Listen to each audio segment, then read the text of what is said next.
पंचकमल जो है वो प्रदेश मुख्यालय के रूप में जो है वो यहाँ पर संगठन की गतिविधि में काम करेगा सर। किस तरीके से देखते हैं सर, आज पार्टी के स्थापना दिवस के मौके पर ये एक बड़ी शुरुआत पंचकुला से हुई है। अटल पार्क का चौक का शिलान्यास हुआ है, उद्घाटन आपने आज सभागार का भी किया है सर। आज रामनवमी है, माँ दुर्गा के नवरात्र चल रहे हैं। मैं प्रदेशवासियों को रामनवमी की बहुत बहुत बधाई और शुभकामनाएं देता हूँ। ये हमारे माँ दुर्गा के नवरात्रे पर्व हैं और हमारी संस्कृति के साथ जुड़े हुए पर्व हैं।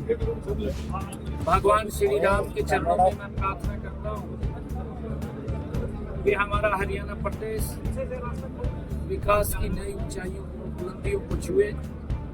ऐसी भगवान श्री राम से प्रार्थना करता हूँ और हमारे हरियाणा प्रदेश के 280 लाख लोग स्वस्थ और मजबूत रहें, ऐसी कामना करता हूँ।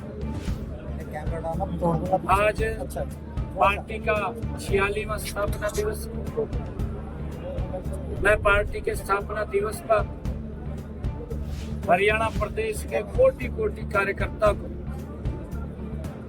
बहुत बहुत बधाई और शुभकामनाएं देता हूं। आज इस अवसर के ऊपर हरियाणा प्रदेश के 2 करोड़ 80 लाख लोगों को भी मैं भारतीय जनता पार्टी के स्थापना दिवस पर बहुत बहुत बधाई देता हूं। आदरणीय नरेंद्र मोदी जी के नेतृत्व में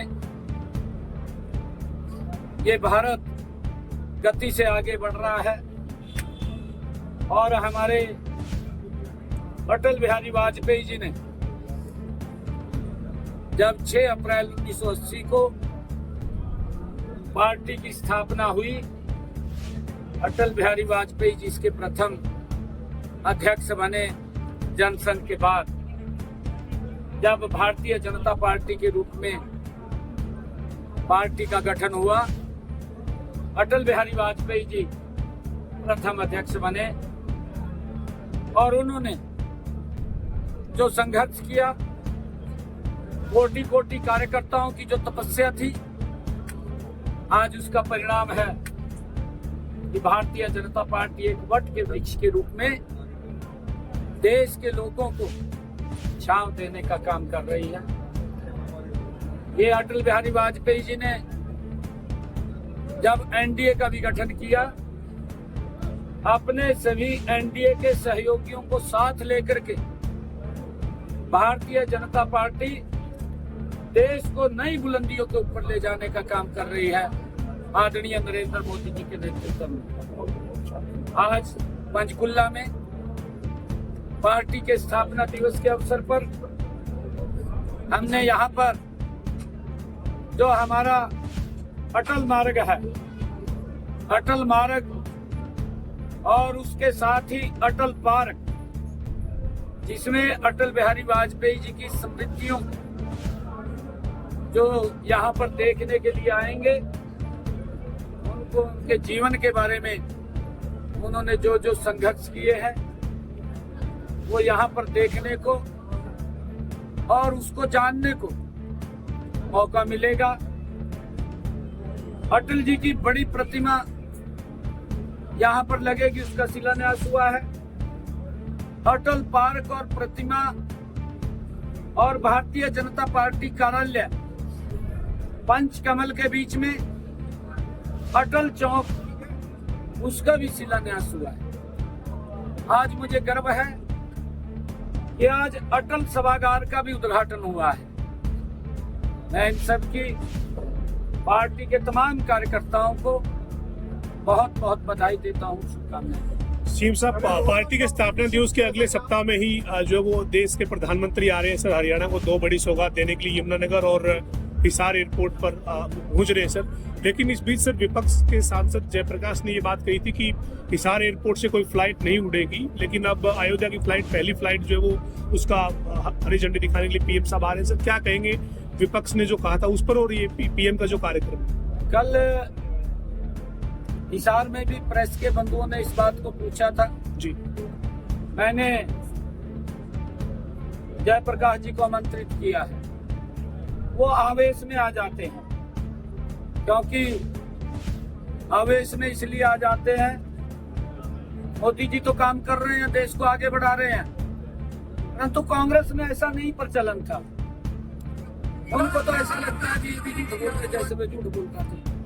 मैंने जयप्रकाश जी को आमंत्रित किया है कि वो मंच पर आए और फ्लाइट भी देखे, फ्लाइट में वो भगवान श्री राम के दर्शन करने भी जाएं। हम उनको आमंत्रित करते हैं क्योंकि वहाँ के सांसद हैं, उनका दायित्व भी बढ़ता है, उनको आना चाहिए, वो आए। निमंत्रण तो सरकार की तरफ से जाता ही है सभी के पास, चाहे पक्ष का है चाहे विपक्ष का है। ये हमारे यहाँ तो इस प्रकार की प्रथा नहीं है। हमारे यहाँ तो जो सांसद है उसको बुलाते हैं और निमंत्रणों से जरूर जाएगा, उनको आना चाहिए। नहीं, देखिए, क्योंकि सरकार और लोगों के काम चंडीगढ़ से होते हैं। पार्टी के कार्यकर्ता भी इस कार्यालय का आकर के बहुत उपयोग करते हुए कामों को अपने गति दे सकते हैं। इससे बड़ा लाभ कार्यकर्ताओं को और प्रदेश के लोगों को होगा, क्योंकि वहाँ भी कार्यालय है, ऐसा नहीं है, यहाँ से भी चलेगा और वहाँ पर भी पार्टी के विभिन्न कार्यक्रम होते रहते हैं, वो वहाँ पर भी रहेंगे। सर, प्रदेश के कई जिलों में जो सरकारी स्कूलों में बच्चों की किताबें मुहैया होनी थी वो अभी नहीं पहुंची है, देरी हो रही है, सेशन जो है वो स्टार्ट हो चुका है, क्या स्टेटस है, क्या बोलना? नहीं, देखिए, उसका टेंडर हो गया था, वो टेंडर से सारी प्रक्रिया आती है। टेंडर हो गया था, जल्दी ही वो बुक्स आ जाएंगी और बच्चों तक वो पहुंचेंगी।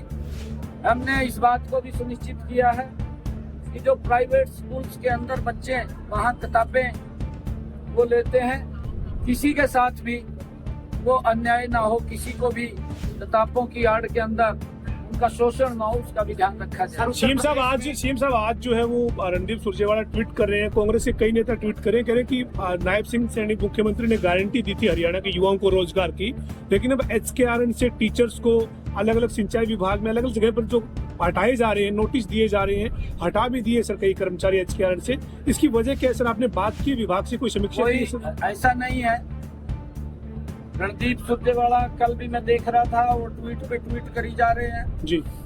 हमने ये कहा था, वो कल एक वीडियो भी मेरी दिखा रहा था जी, कहा जी पत्थर पे लकीर है। भाई, पत्थर पे लकीर आज भी है जी, आज भी पत्थर पे लकीर है। एक भी बच्चा कोई जिसको हमने सुरक्षित किया है 1,20,000 जिनका कार्यकाल 5 साल पूरा हो गया था, ऐसे युवाओं को हमने सुरक्षित किया है, किसी को भी नहीं हटाया जा रहा। ये तो खाली गुमराह करने का काम कर रहे हैं। क्या कारण है, कौन से विभाग में क्या हुआ है, वो जांच का विषय है, वो देख करके उसको जांच। सर, उत्तर प्रदेश में वक्फ की संपत्तियों की जांच मुख्यमंत्री ने वहां पे दे दी, आप लोग भी चेक कराएंगे यहाँ पर कितनी ऐसी संपत्तियां जो कब्जे में है, जिसको लेकर सरकार सजग है? नहीं, मैंने तो विधानसभा के अंदर घोषणा की थी, आप लोगों ने सुना होगा, और कमेटी भी बन गई। मैंने उस कमेटी का भी जिक्र किया था कि हमारे कमिश्नर रोहतक के नेतृत्व के अंदर कमिश्नर करनाल एक कमेटी हमने बनाई है और उस कमेटी वो जांच करेगी, क्योंकि जो वक्फ बिल आया है वो मुस्लिम समाज के हित में है, वक्फ के हित के अंदर है, परंतु कांग्रेस को पीड़ा हो रही है। कांग्रेस की दाल रोटी बंद हो गई है, अब उनको तो लगने लगा भाई ये सारे काम मोदी जी ठीक कर रहे हैं। जो गलतियां कांग्रेस सरकार अपने वोट बैंक को सुरक्षित करने के लिए करती थी, मोदी जी उन सब गलतियों को कांग्रेस की सुधार रहे हैं। ठीक है सर। भाग्यशाली संस्था है कि आज भारतीय जनसंघ से लेकर जिसे BJS कहा जाता था, भारतीय जनसंघ की स्थापना 1951 में डॉक्टर श्यामा प्रसाद मुखर्जी ने की थी। वो एक नेहरू कैबिनेट के अंतर मंत्री थे, लेकिन विचारधारा का अंतर आया। धारा 370 को जिसे वो पोस्ट को स्वागत अभिनंदन करें। मैं राजकुमार कटारिया से निवेदन करूंगा, वो हमारे मेयर कुलभूषण गोयल वो बहन बंतो कटारिया जी का पुष्प को लेकर के स्वागत करें। भाई दीपक शर्मा जी से निवेदन करूंगा, पूर्व जिलाध्यक्ष से निवेदन करूंगा, वो हमारे माननीय जिलाध्यक्ष अजय मित्तल जी का पुष्प को लेकर के स्वागत करें।